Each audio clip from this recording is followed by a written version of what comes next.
Committee meeting, Tuesday, November 10th. I'm Councilman Tony Brancatelli, Chairman of the Development Planning Sustainability Committee. I would like to call this meeting to order. Madam Clerk, will you please call the roll? Brancatelli. Here. Cleveland. Here. Griffin. Here. Hairston. Here. Bashir Jones. Sly. Present. McCormick. Present. Mr. Chairman, you have a quorum. Thank you. Councilman Bashir Jones said he will be joining us shortly. He'll be running a little late. The Development Planning Sustainability Committee hearing is being held during the COVID-19 emergency declaration in accordance with Ohio's open meeting laws, as amended by Sub HB 197. This meeting is being held using the Zoom platform and is being live streamed on YouTube and on Cleveland's Channel 20. It also can be seen on Cleveland City Council website and from Cleveland Council's Facebook page. In accordance with Ohio open meeting regulations as amended by Sub HB 197, notice of this committee hearing will be publicly posted. This committee hearing will be conducted, as all committee hearings, in accordance with the council rules and Robert's Rules of Order. The chair will facilitate the meeting and call on persons to speak. If you wish to speak, please use the raise your hand option on Zoom. And please limit your comments to the matters before today's committee. As is the usual practice, any actions to be voted on during the committee will be done by voice vote, called and recorded by the committee clerk. Today, we have a hearing and getting an update on all of the economic stimulus programs that have been put out there during this COVID crisis and what we can look for as we're heading into the end of the year and towards the beginning of 2021. With us today, we have Director David Ebersol. Joe Tytron had distributed all of phase 1 and phase 2 support through the first round of COVID assistance. So we should have all those reports, and David is going to give us an update. Director Ebersol, welcome. All right. Thank you. Yeah, thanks for having us here today. Looking forward to detailing some of the work that this department has done, some of the programs that we're putting out, as well as cover a couple other things that are also out there to support our small business community. When we first saw the shutdowns coming in March, I think the very first thing that the administration and the council did to collaborate on was a deferral of our loan portfolio to October. What we have since done now is further extended those deferrals now for our retail loan programs, NRAP, and for the working capital loan programs now to the end of first quarter, so to March of 2021 before those programs come online and start paying. And I think we're all optimistic that we're going to see some real developments. I think, the news obviously yesterday on the vaccine front sounded good, but that's still there's still a lot that has to get done. And so we're anticipating being flexible in that front as we see how business evolves, as we see how both the health issues evolve and then also how the economy responds to that. I mean, I think we all understand that even if we had a vaccine that was available today, that it would still take some time before various businesses would resume operations, that there may be a permanent change in how some businesses resume operations, both from a perspective of those businesses that are retail and restaurant businesses that may be dependent upon a lunch crowd, and then also as we look at downtown and remote work and how that impacts the traffic. And so there's going to be a need, I think, to be flexible, not just over the next few months as we work through the continued presence of COVID, the health interventions that are occurring as a result of that, whether it's vaccinations, whether it's social distancing and masks and all that stuff. But then also, as we think about what policies we're going to be implementing now and in the future, we also need to be cognizant of the changes that may occur in the way businesses operate and how that impacts what our expectations are and should be as we resume perhaps a normal lifestyle, but one that may be different from the one that we were living in at the end of 2019, 2020. So to get into the programming a little bit, I've shared with you the two lists for the Emergency Working Capital Loan Program. That was the first program that we really pushed out for funding for small business assistance. But each of those tranches represents a little over $1.1 million in approved loans. So almost $2.25 million all told in loans that were approved. 114 and 117 businesses in each set. So 230 loans that were approved. Those numbers we've seen as you work through the loan process with these businesses, and these are mostly, again, small businesses, many of whom are not familiar maybe necessarily with working with and receiving government funding, some of which may never have even had a loan before, period. They may have been cash funded day-to-day operational businesses. And so what we're seeing, what we saw in the first round was of those 114 that were approved, 88, and I think we closed a couple more. So right around 90 loans went from approval to closing. Now that process, and that's about $850,000 that we've pushed out the door. Second round is tracking similarly as you look at the timing. We approved those loans in August and September when we got our approval from the CARES Act EDA fund. So we've received $3.6 million in lending additional capacity from EDA as part of their CARES Act rewards. So that supplements our existing RLF funds, and that's a big help to us. So I would expect then the second round to be wind up in about the same place. About of the 117 that were approved, probably somewhere in the vicinity of 80, 90 will wind up getting closed as of last week. Middle of last week, we were at just over 50, and I know I signed a few, so I'd say we're probably right now about 60 of those loans that have gotten to closing. And so I think that product has been successful as far as providing some capital to our small businesses. Just to recap, the loan is up to a $10,000 loan. The loan payments were designed not to come online till the first of the year. Now we push that back to would be April 1st, and we'll be flexible as we continue to go forward with that.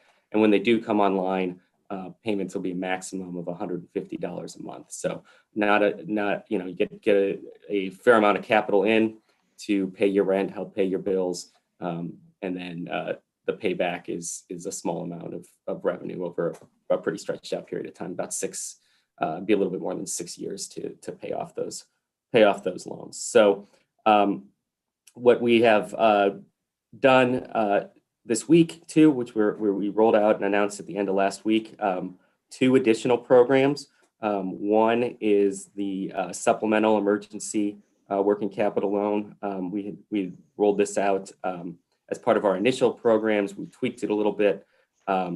It's going to be a $10,000 loan, essentially the same loan as the Emergency Working Capital Loan, same terms.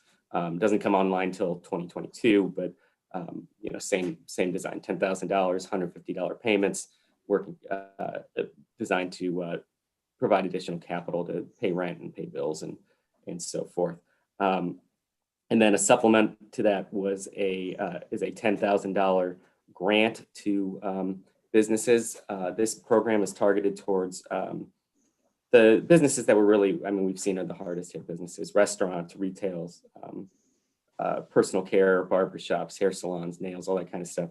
The kind of places that rely on a lot of foot traffic, that are heavily impacted by need to maintain social distancing, reduce capacity. I think if you've talked with a restaurant owner and are familiar a little bit with the restaurant business, we know that it's not a high margin business, and it's really dependent upon value. It's high fixed costs. You can't cut your operations costs hard enough to defer if the capacity is not coming in. So these are the businesses that really need the most, that have had to take a few blows from an operational perspective and are, as they're trying to function now, facing a lot of internal costs as a result of PPE requirements, as a result of the need to install plexiglass shields in some places and other items. So a $10,000 grant is part of the that program as well, and that's to support those PPE and related health and safety expenses that businesses are trying to absorb.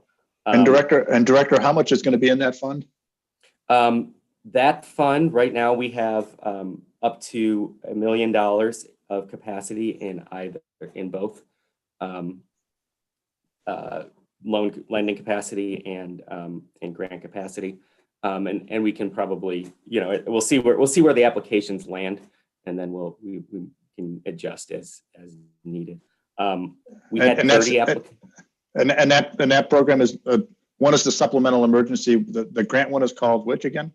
That's both. The supplemental program is the twinned $10,000 supplemental loan. Okay. And the $10,000 grant. Yep. Okay, and so places like hair salons and those kind of places, I think Yes. your pun of can't cut your way through your deficit is appropriate. Right. Yep.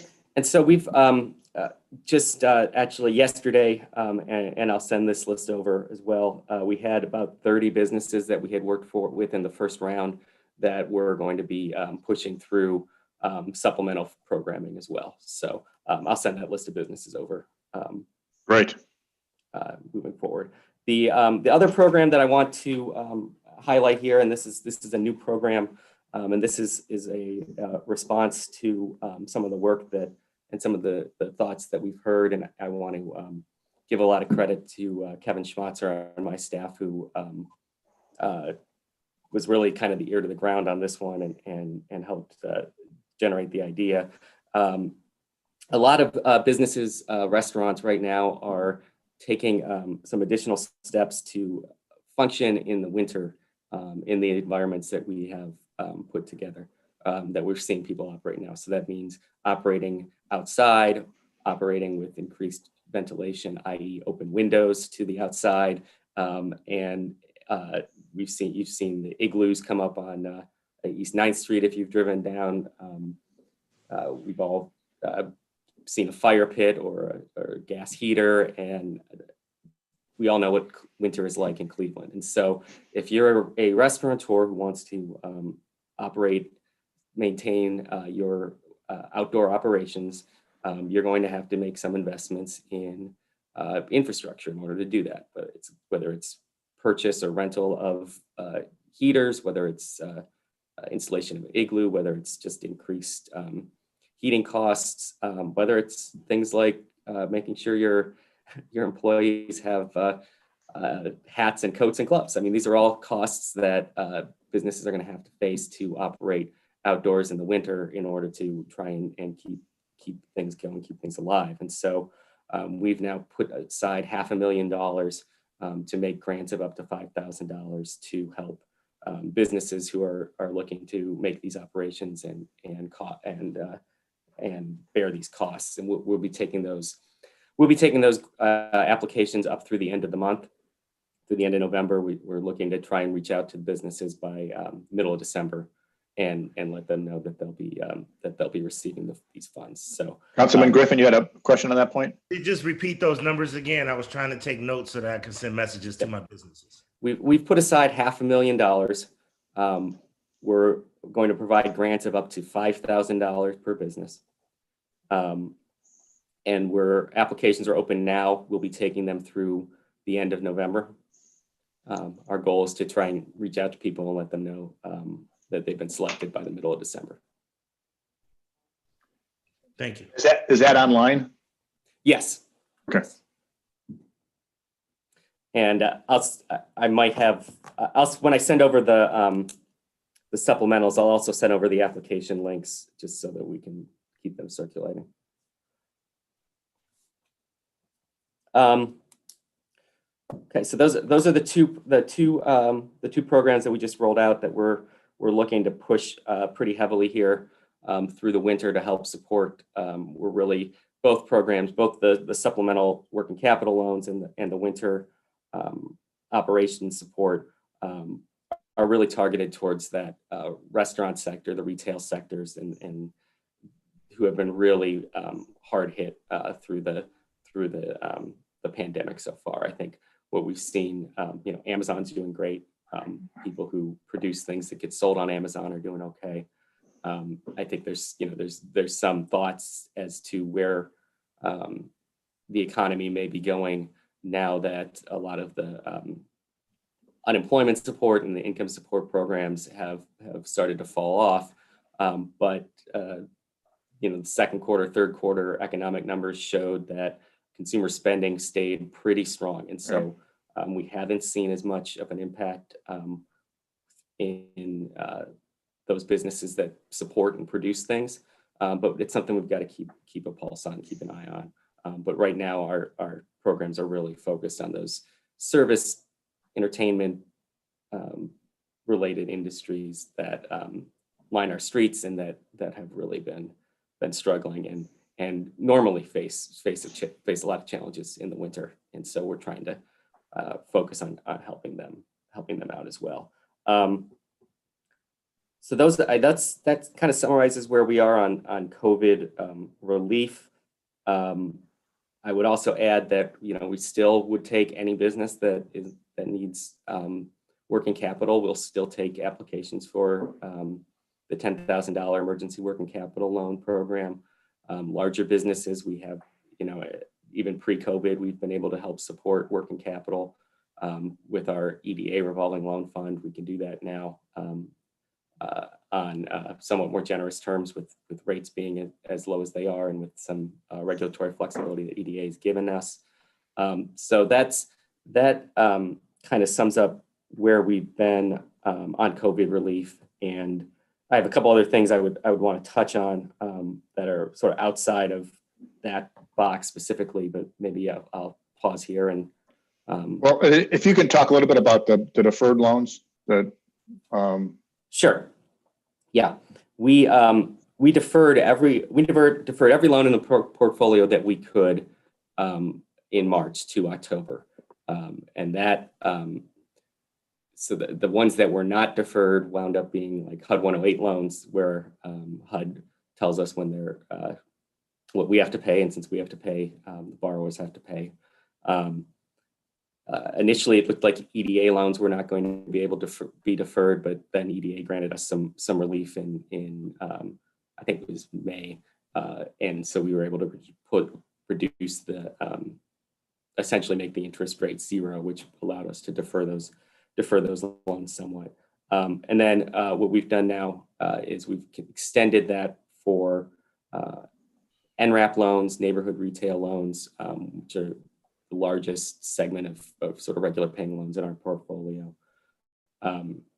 We've extended it for the emergency working capital loans now out to end of first quarter, so they come online April 1st.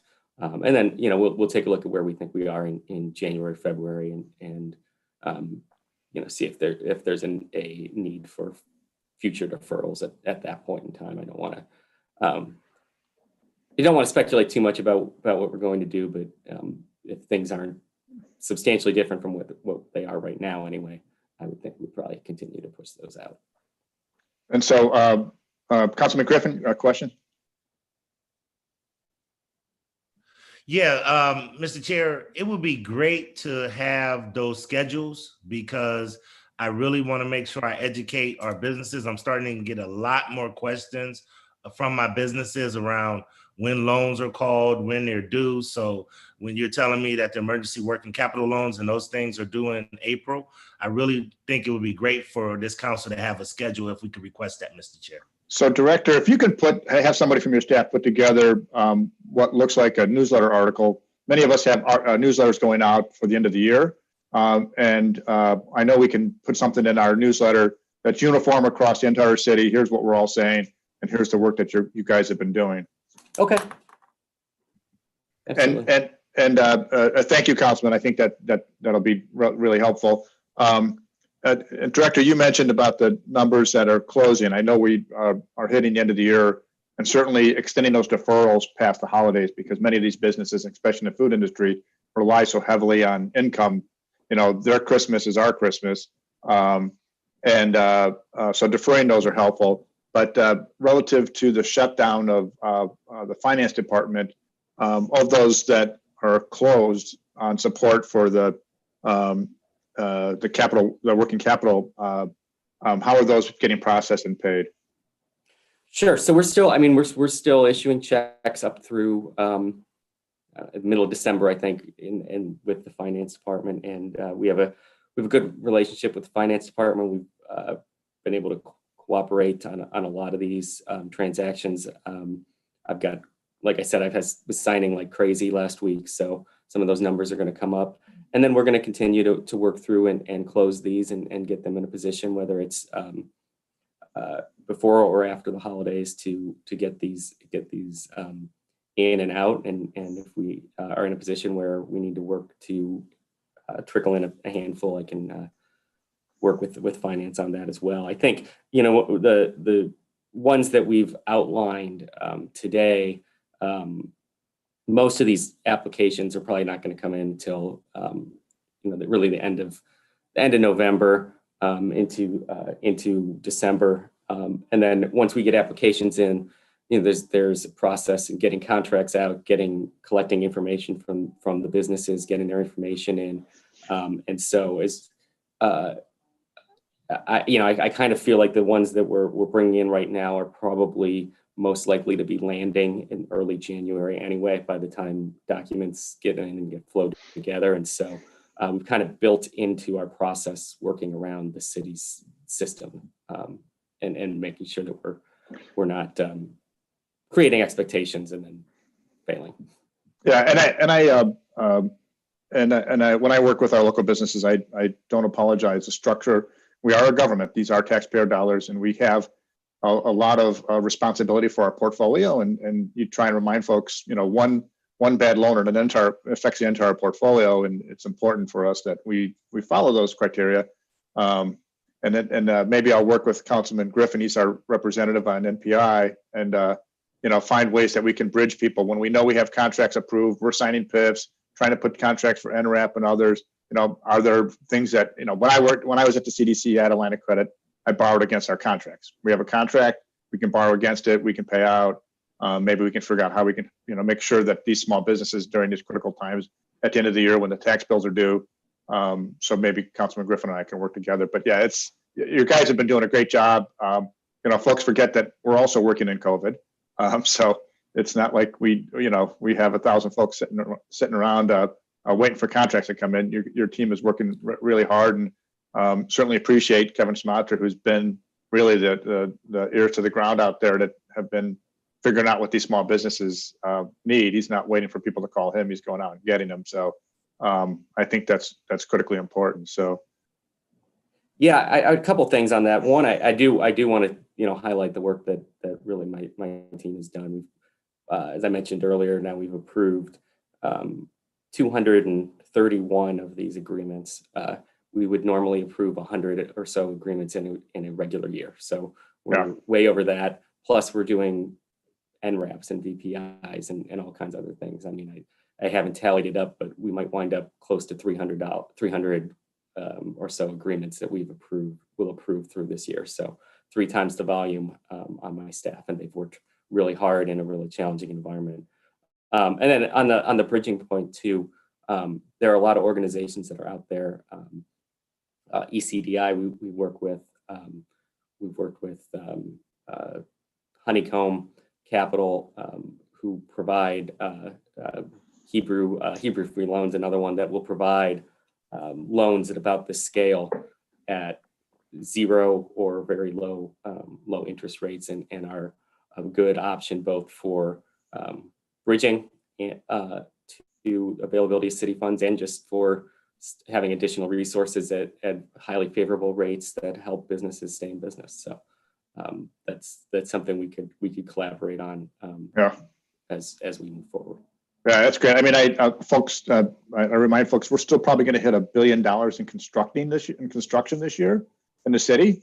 And a lot of that construction goes through your department, whether it's a TIF or whether it's abatement or some other form of city assistance. And that's a workload of amount of paperwork that your staff is moving. So Councilman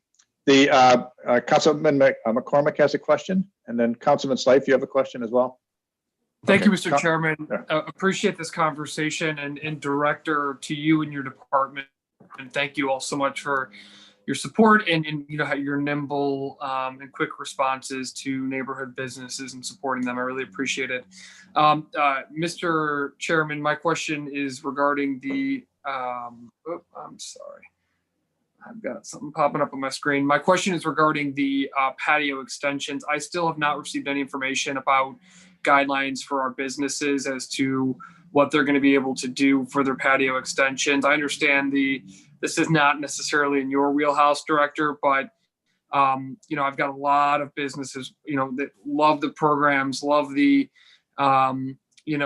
grants, but if we are so rigid on what they can and cannot do, they're just going to throw their hands up and say it's not worth it. So, I know that the fire department, there's been conversations about what their requirements will be, but again, I have not heard anything on guidelines from the city about what businesses can do on their patios.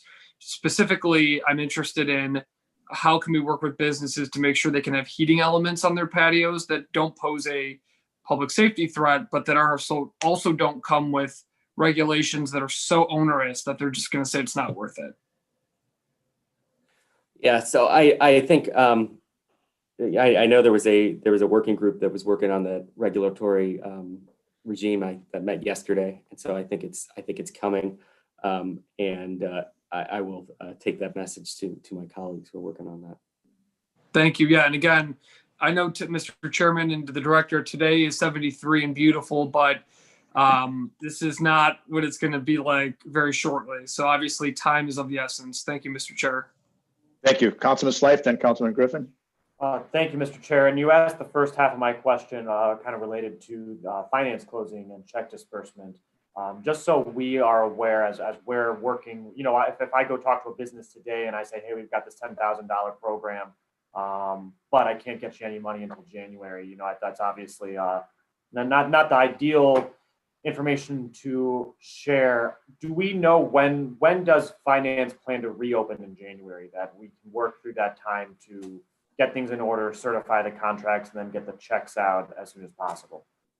Sure. I think finance, I don't recall the date offhand, but it's like the second week of January, usually when the books reopen and contracts start to move.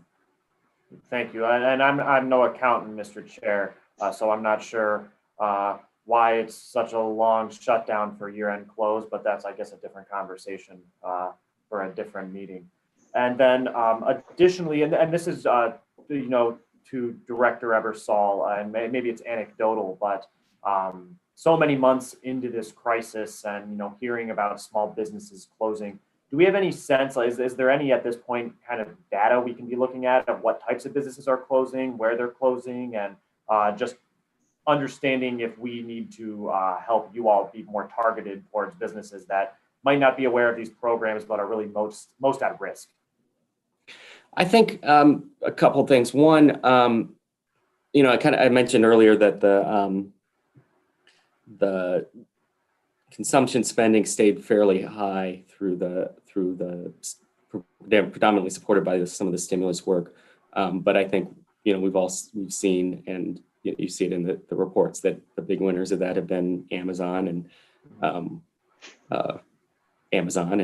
but also the other major retailers have also done pretty solid, and so that's and we've seen the impact on our streets, on our street level, sort of our foot traffic driven retail, and so I think that's part of why we're more focusing this additional round of stimulus, if that's what we're going to call it, I guess, of interventions on these businesses that have where we're seeing and where we have the anecdotal evidence, and we're seeing closures on our streets and on our storefronts.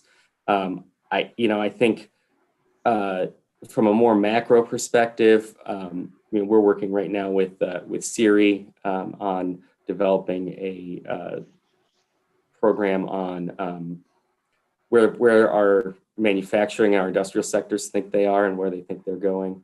I think the county and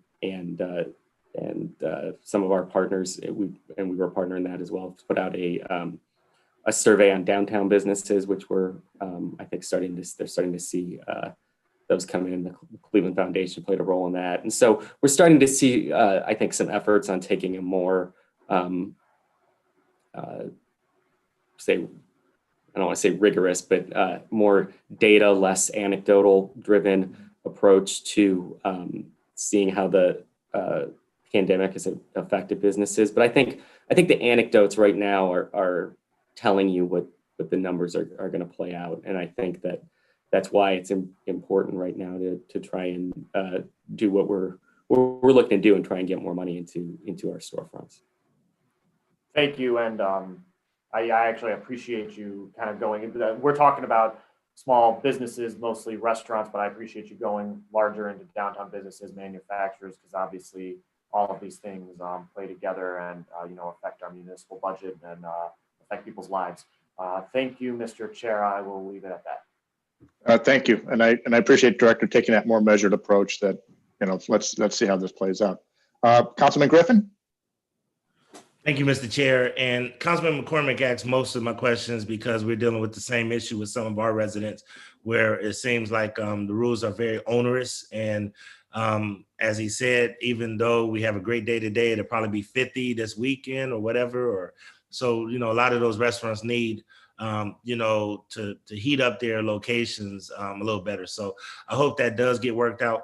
And do we sign off on that? Because there have been a couple residents that I have not had the request come across my desk, but I've seen that they've done the outdoor patio. Are we signing off on that process, or who has the final sign off on that process? I don't know the answer to that question, so I'll see if I can find out. I think their permits issued through, depending what part of it depends, I think, on what the change is. So if it's a change in the right of way, then I think MOCAP signs off on the permit. If it's a change in like a patio use, that might be planning, and so building and housing. So there's some differences there. Yeah, for my understanding on this, Councilman, is for the expanded space and the temporary patio, since they are in fact temporary, there's no council required sign off. It's not like a BZA or a BBS where we need a variance for that activity. It's built into that as a temporary. So we can discuss that at some point, but my understanding right now is there's no council sign off on that. And that's fine. It'll just be good to know, because there were a couple that popped up and the residents called and complained and said, why did somebody put these hideous barriers on the street? Or they took my parking spot, or they they took my parking spot, and I'm in the position of trying to explain and defend something that I don't have the ability to defend. So if we could, it'd be good that we get better notification and that we understand who actually got approved and why or whatever, because we do get those calls. So hopefully we can find that out. Yeah, so I would suggest, and we can ask Joe Titron to maybe work with either MOCAP or planning to say, as they sign off on these, that we get notice. And I think that would be helpful. Yeah, that'd be great. Thank you, Mr. Chair. The other question that I had is around HUD 108. If I heard you correctly, with the HUD 108 rules, that we cannot forgive loans, if that's the right term, that we cannot forgive loans, or that we cannot extend the give an extension unless the federal government approves it. So the question that I have is kind of twofold. One is, how many HUD 108 loans do we have? Number two, if do we need to lobby the federal government through our congressional representatives, and should we make this loud and clear that we need, as part of whatever next stimulus package or care package that comes out, that we need them to extend or allow an extension to the HUD 108 loans. And then last but not least, if, as my colleague Councilman Slife brought up a couple of weeks ago, is that a hit to the city if these businesses don't pay that HUD 108 loan, and will that hurt our CDBG block grant moving forward? I know I asked 3 questions, so I hope you're a sharp guy. You didn't have to write them down, but I think you got them. Well, I'm going to answer that question backwards, which means I'll probably forget the first question. But so the way a HUD 108 loan is structured is that we borrow money from the federal government. And so we have a loan from the federal government, which we then take the proceeds and lend that out into a project. So to some extent, then we're entirely dependent upon what the terms of our loan with the federal government is. And so it's not entirely accurate for me to say that we can't forgive a HUD 108 loan or that we can't defer a HUD 108 loan. But if we do that to our borrower, then ultimately we, the city, are responsible in maintaining the flow of payments to HUD. And so what we did not do then is we did not make any deferrals on that portfolio when we were going through this process. And what that the results of that has not really been significant. I don't know exactly how many HUD 108 loans we have off the top of my head, but more than 10, less than 20. And the bulk of those are pretty heavily secured. They're pretty, we because we're ultimately putting block grant at risk, we look for pretty strong borrowers. And a lot of the work that we've done recently, and that is in the sectors that are still doing pretty well. So, if you look at Euclid Avenue, all the new buildings there that have went up along Euclid Avenue have had HUD 108 loans in that program. And those industries, healthcare, health-related industries, tech-related industries are all doing pretty well. And so those loans are staying current. We're not really seeing any hit on that portfolio. So by and large, these are large loans that we use to finance real estate development projects, and real estate, at least right now, seems to be staying pretty steady, with really, the exception of the retail-driven segment. And so that's the area where we probably want to be watching more. But like regular commercial real estate is good. Industrial real estate is explosive, and part of that is a result of Amazon, because they're dropping huge warehouses everywhere. And so they're looking to buy up every piece of vacant land that they can get their hands on. So that real estate space the market's as strong as we've seen it, even in the middle of a pandemic. So great. Thank you. The last thing I have, and that's great, I appreciate you giving me that clarification. The last thing that I really want to understand is, are nonprofits available? Are nonprofits able to participate in this? Because I'm starting to see a lot of large nonprofits that have that are pretty much essential workers that provide work, services to seniors, children, in case your Boys and Girls Club, your Fair Hill Centers, Fair Hill Partners, your Murders Taylors, your May Dugans. Are they available to apply for some of these PPE? Because they're still out there delivering food, working with frontline people, still trying to do home visits. And a lot of those nonprofits have a hard time with administrative costs as it is. So to ask them to dip into their administrative costs and in order to try to provide PPE really hurts a lot of these nonprofits. Have any nonprofits or any of those businesses been able to apply for these dollars, or do they apply straight to the federal government? So we have not seen nonprofits apply for those funds. I would have to check on, because we're predominantly using funds that are provided to us by the Economic Development Administration. And so I would have to check to see if nonprofits are eligible under EDA's regulations or not. I haven't had the question come up. I I lean towards not, but I would want to check it and make sure. Nonprofits we don't really do a lot of loans with nonprofits. We have occasionally, and we'll look at them sort of on a one-off basis. Nonprofits are hard because they're a totally different underwriting paradigm. The nonprofits, in many cases, generate revenue through a variety of sources that are not actually the production of whatever good or service they do. In fact, you could argue that if they were if there was money to be made in providing the service that they made, it would probably be provided by a for-profit instead of a nonprofit. And so that's a challenge. But at the same time, it's hard for us in looking at making a lending decision to say, if you're below your, if you're not covering your costs, and so you're relying upon grant funding to support your operations, what's your process for generating cash flow to cover the debt service that you're looking to borrow from us, given the unpredictability of grants. So I don't want to foreclose that. I think it's probably something worth giving some thought to, but whether these are maybe the right vehicles to do that, I would say there's some challenges there.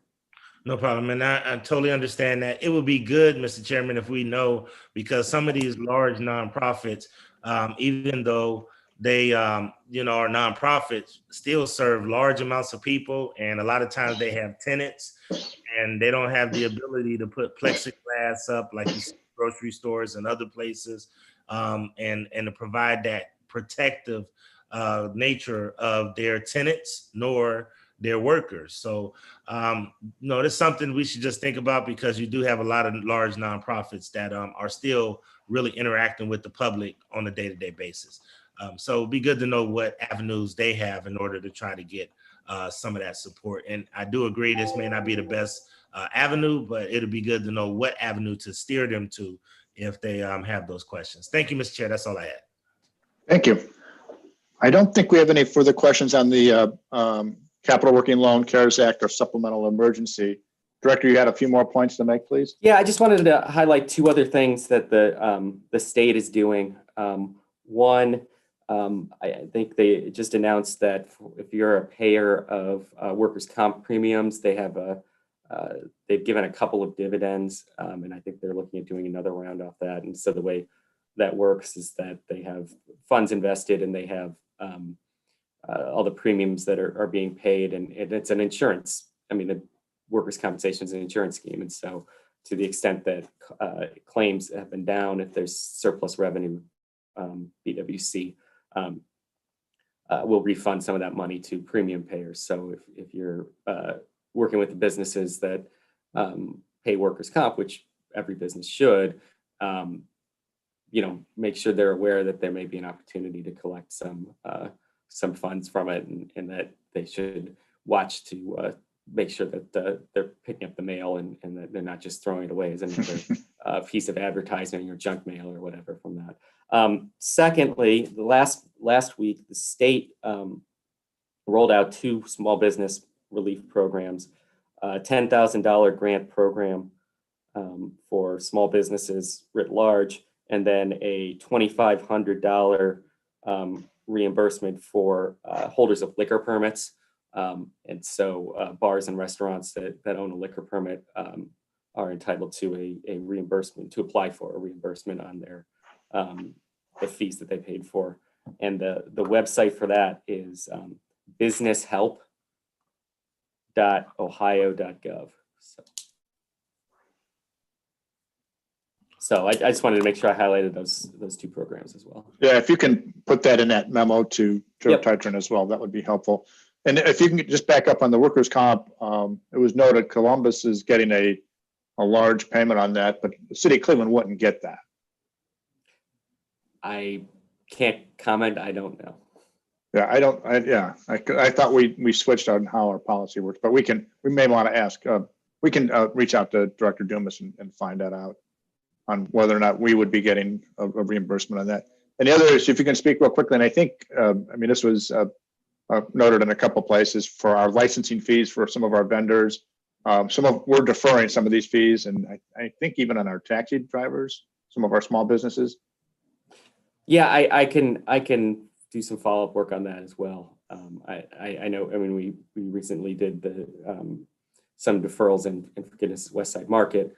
I think that there's been some assessment fees as well deferred, but I don't want to give wrong information, so I can just follow that up. Yeah, and I think that just rolls into, I mean, the city has done, as your department has gone well out into helping these small businesses and trying to provide as much relief as possible, no matter how small, to relieve the burden of what we've been dealing with. You know, it's easy to say, you know, a food cart vendor needs to pay their fee, but at the same time, if they can't even get the carts out because there's no foot traffic downtown, you know, those are all the little pieces that are important for these small vendors. Anything else for the good of the order? Do I have any follow-up from any of my colleagues? Nothing else noted. With that, Director, thank you very much for this update. And again, once again, thank you to your staff and your team who've been working diligently to get through all of this and hopefully get to the other side in 2021 on a happier note. Great, thank you. Thank you. All right, with that, we will adjourn. Thank you all.